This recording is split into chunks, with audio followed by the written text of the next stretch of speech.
রূপা, রূপা দাঁড়াও, কি হয়েছে? লাগেজ নিয়ে কোথায় যাচ্ছ তুমি? আমি বাড়ি ছেড়ে চলে যাচ্ছি ছর্দি।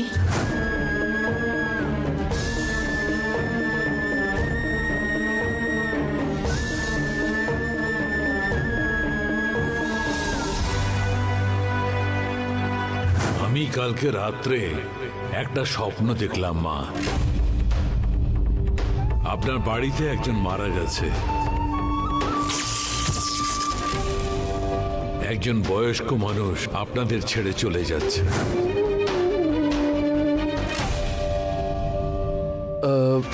রূপা এসব কাজ করার মেয়ে না তো। পরিস্থিতি আর কি করব, ওর বৌদি নাকি হসপিটালে ভর্তি আছে, খুবই সিরিয়াস। অপারেশন না করলে ওকে বাঁচানো যাবে না। আচ্ছা, যদিও তোমাকে বলতো তুমি তো নিশ্চয়ই ওকে টাকা দিয়েই দিতে। সেটাই তো, ইনফ্যাক্ট আমি নিজে ওকে টাকা দিতে চাইলাম, কিন্তু ততক্ষণে ও বাড়ি ছেড়ে চলে যাওয়ার সিদ্ধান্ত নিয়ে নিয়েছিল। লাগেজ নিয়েও বেরিয়ে গেল বাড়ি থেকে।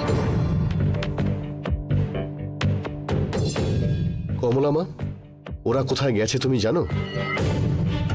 না, কমলা মাকে যখন বললাম বাড়ি থেকে চলে যেতে, কিছুতেই রাজি হলো না। প্রচন্ড জেদ করছিল, বারবার বলছিল যদি মরতে হয় এখানেই মরব।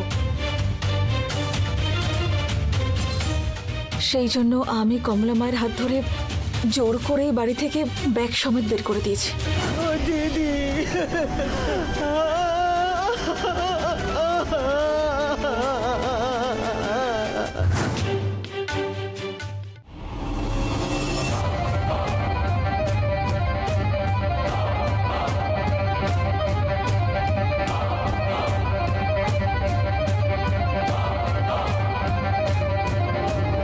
Something is wrong, Shivani. কোথাও একটা ভুল হচ্ছে, কিছু একটা গন্ডগোল আছে।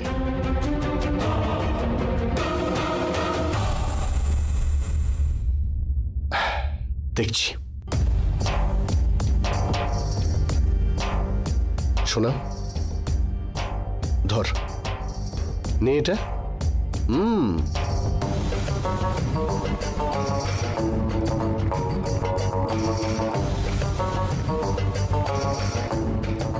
সোনা, ভিডিও অনেক দেখেছিস, এবার নে চকলেট খা।